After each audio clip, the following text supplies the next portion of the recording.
In the early part of the 20th century, Heinrich Schenker devised a new approach to musical analysis. His method is still used today, but it's still controversial.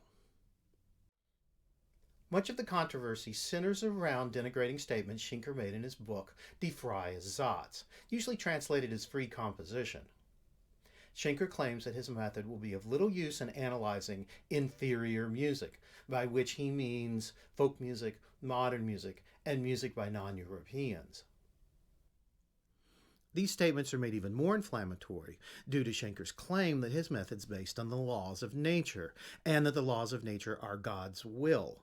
So Schenker thought that he had both nature and God on his side. The natural foundation of his method is based on what he calls the chord of nature, the first 5 harmonics of the harmonic series, which form a major triad. For Schenker, this major triad was literally the foundation of music. His method of analysis assumes that this tonic triad is the foundation of a well-formed work. Imagine a tonic chord as a drone. It sounds throughout an entire piece of music. But this continuous chord is boring, so non-chord tones are added that move in stepwise motion away from the notes of the chord and back to it. These non-chord tones supply a sense of motion, but this is an illusion. The background chord's always there, even if only in the listener's imagination. For Schenker, the most important voices in a piece of music are the top and the bottom, the melody and the bass line. While a melody might include lots of different ornamental tones, for Schenker, its most fundamental form is always a filled-in arpeggiation of the tonic triad, a descending scale starting on the 3rd, 5th, or octave. This is known as the fundamental melody or the fundamental line, the Ohrlinie. The bass line also emphasizes arpeggiations of the tonic triad. This is accomplished primarily by 1 and 5, the 5th being derived from the lowest non-octave interval in the overtone series. Let's look at my Schenkerian analysis of a brief prelude by J.S. Bach.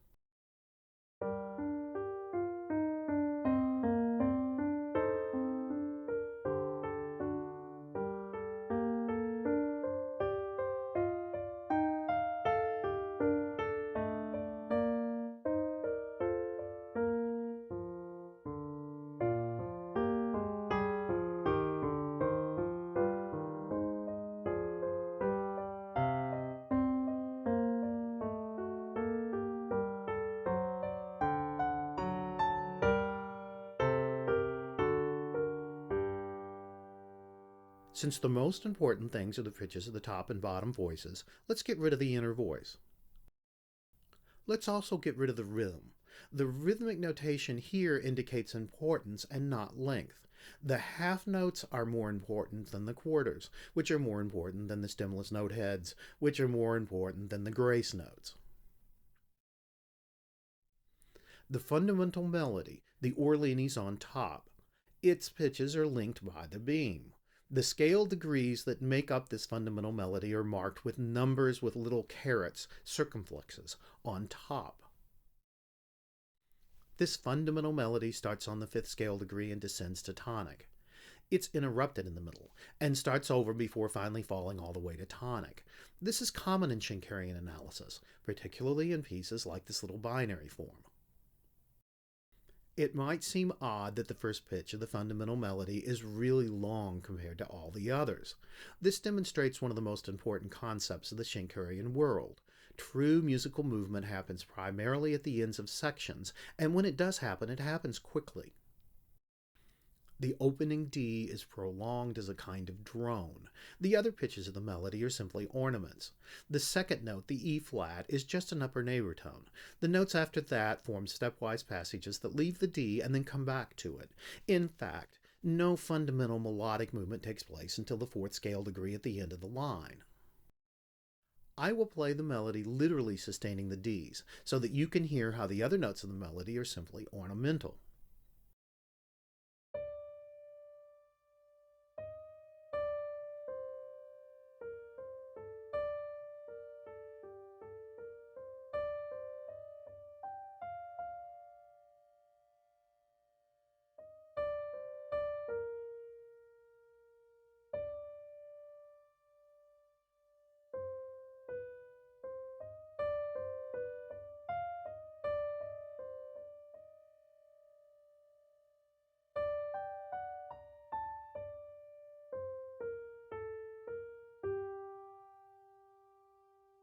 A similar situation appears in the bass line and chords. The first tonic triad sustains throughout most of the first line. It's an arpeggiated G chord, ornamented with scale passages. Since most of the pitches in the piece are ornamental, we can get rid of them, revealing the true structure of the work. The fundamental melodic line falls from the fifth scale degree to the third and then stops. It starts over on the fifth scale degree before falling to tonic at the end. The bass line moves from a G to a B flat in the middle and then to a dominant and tonic at the end. The chords move from tonic to the relative major to dominant and tonic at the end. Let's look at a piece analyzed by Schenker himself, the C major prelude from the first book of the Well-Tempered Clavier by Bach. I'd like to analyze the piece myself first, to give you a fairly traditional take on it, and then look at Schenker's analysis. At first glance, the piece seems pretty straightforward. It's just arpeggiated chords. It seems like it might have been created using the functional harmony chord chart to cycle to and from tonic a couple of times. On closer examination, there appears to be more to it than that. Let me show you, using a simplified version of the prelude that omits the arpeggiations and shows the chords as stacked whole notes. In spite of being a chordal piece, there's a melody of sorts. The opening four measures creates a simple motive, E, F, F, E. This is followed by a sequence that moves down by fifths. When the sequence reaches the pitch C, the melody becomes more static, hovering around that pitch. The opening motive returns, this time changed. It's now F, F, F, E instead of E, F, F, E. This motive marks the midpoint of the piece. The section that follows hovers around an E. The four-note motive returns to end the piece. So melodically, the piece consists of a four-note motive, and then a sequence in descending fifths, and then a drone-like C. The four-note motive appears again, and then a drone-like E, and then the four-note motive appears again at the end. The bass line begins a descending scale after the four-note motive at the beginning. The descending pattern continues but is broken by a single pitch, a D in measure 10. It's also broken by a cadence in measure 18 that ends the descending bass line on a C. The next section begins with chromatic pitches that encircle a G that becomes a drone, a pedal point. This G pedal moves to a C pedal to end the work. So the bass line in the first half of the piece is primarily a descending line, a C down an octave to another C. The second half of the piece is primarily a dominant pedal followed by a tonic pedal. There are a few interesting chords. In measure 6, Bach works in a 5-4-2 of 5. In measure 8, a tonic major 7th chord. There's another 5-7 of 5 in measure 10. And a fully diminished 7 of 2 in measure 12. And a fully diminished 7 borrowed from the parallel minor in measure 14. And a subdominant major 7th in measure 16. Bach gets serious about chromatic chords after the cadence in the middle of the piece. He has a 5-7 of 4 leading to a 4, which becomes a 7 fully diminished 7 of 5, which becomes a 2 half diminished of the parallel minor, before landing on the 5 to begin the dominant pedal. These chromatic chords emphasize the dominant by moving into the dominant bass note from a half step below and a half step above. Bach also uses an interesting chord to harmonize the first note of the four-note motive at the end. The C pedal in the bass begins at this point, and it would seem that the C should conclude the piece. And yet, because of the B flat in the chord, the C doesn't sound final at all. It sounds like a dominant 7th to F, the subdominant. This is a kind of false ending, which delays a true sense of resolution until the final measure.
A couple of things about the harmony seem curious. I wonder why Bach broke the sequence of descending fifths near the beginning. Would the movement to the cadence in the middle be stronger if he hadn't? Would the entrance of the four-note motive in the middle be stronger if he hadn't changed the first note? The drones in the second half of the piece inhibit harmonic movement. I wonder what it would have sounded like if Bach had sequenced the chromatic chords that lead into the dominant pedal instead. And finally, would the last four measures be more effective if they were a simple repeat of the first four measures? I've created a version of the piece that incorporates these changes.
I think the piece works this way, and it makes the structure of the piece more clear, but it's also more formulaic.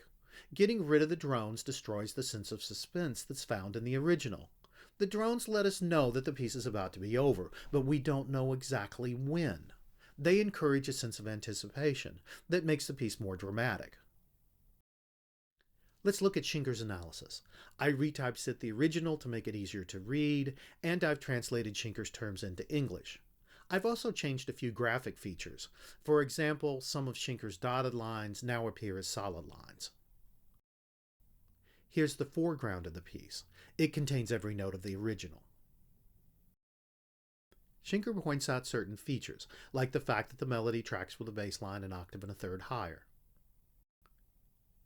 He notes that the bass line moves from tonic to dominant and back to tonic again. He marks that the bass line changes registers, moving from C4 down to C3. This is sometimes called an octave transfer.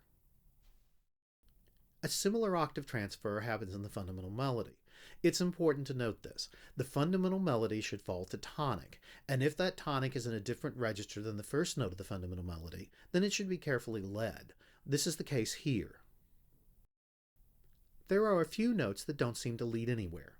Schenker was a stickler for voice leading, by which I mean that every note should move to some other note by step. The notes marked with eighth note flags do not. Well, maybe the first one does.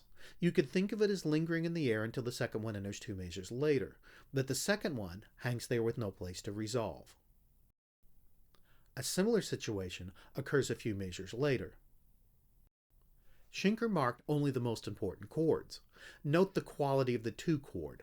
I've marked it with a small Roman numeral here, indicating that it should be minor. Schenker in his original used all capital Roman numerals and didn't indicate quality at all. Both of us ignored the fact that it's not diatonic. It's a 5/7 of 5. This lack of an indication of quality is also an issue at the end. Schenker marks the chord that starts the tonic pedal as a 1, but to me it doesn't function as a tonic chord, it's a 5/7 of 4. To my ear, the true resolution doesn't happen until the last measure. I think Schenker's idea is that the piece should end here, and that this 5/7 of 4 acts like a bunch of non-chord tones, simply delaying the final resolution. It's curious that Schenker doesn't put the F 3 measures from the end in the proper octave. Here's where it appears in the original.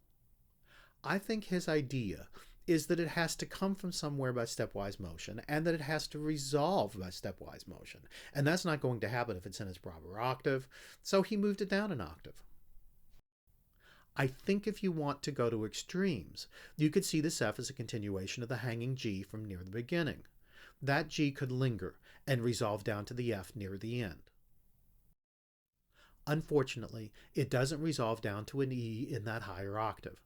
There is a D and then a C in the higher octave, which lets the fundamental melody finish out in the same octave in which it started. But the E5's not there. Schenker presents another analysis of the piece with all of the extraneous detail removed. It shows a long drone-like tonic at the start, cadencing in the middle, and then moving to a 4 and then a dominant drone that resolves to a 1 at the end. I recently found out that there exists an earlier version of the prelude, which is found in a notebook Bach created for his son, Wilhelm Friedemann. Note that Bach stops arpeggiating the chords after only a few measures, and after that only notates half notes. This shows that he was thinking in chords, just like I was in my analysis, and Schenker was in his. Note also that there are a couple of additions, written below the music and inserted. I typeset this version in modern notation and mark the additions. They are the hanging notes that were marked as eighth notes on the Schenkerian graph. Since they are additions, I assume that they were important to Bach. They function to start the sequence that descends to the cadence in the middle of the piece. There are numerous differences in this version following the sequence. We noted that in measure 10 of the final version that Bach used a 5 of 5. In this earlier version, it's a B minor 7th chord. I'm not sure why Bach would have used this chord. Maybe it's a mistake. Measure 18 is a more obvious choice. In this version, Bach uses a 7 to set up the cadence. In the final version, a 5-7. I assume that he thought the 5-7 made a stronger cadence, although that change broke the descending bass line.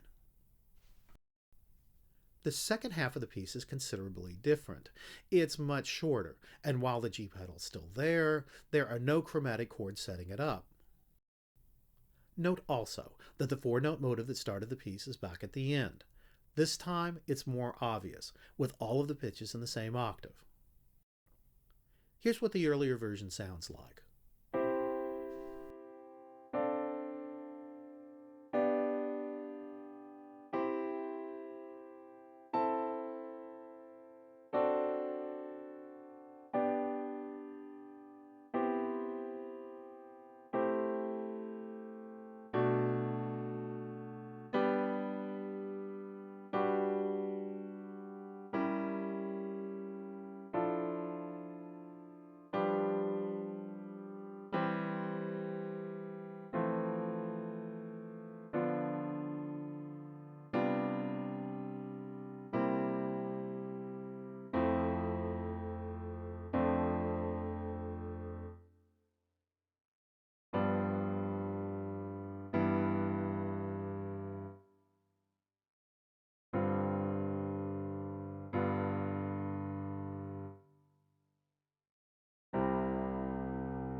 So what's Schenkerian analysis actually good for? It's good at showing that many of the harmonies that make up chord progressions are actually ornamental, and that the removal of these ornamental chords can reveal prolonged harmonies that act as drones. It's good at demonstrating that harmonic motion tends to become more pronounced as music approaches cadences and the ends of sections. Overzealous orthodoxy can be a problem with this kind of analysis.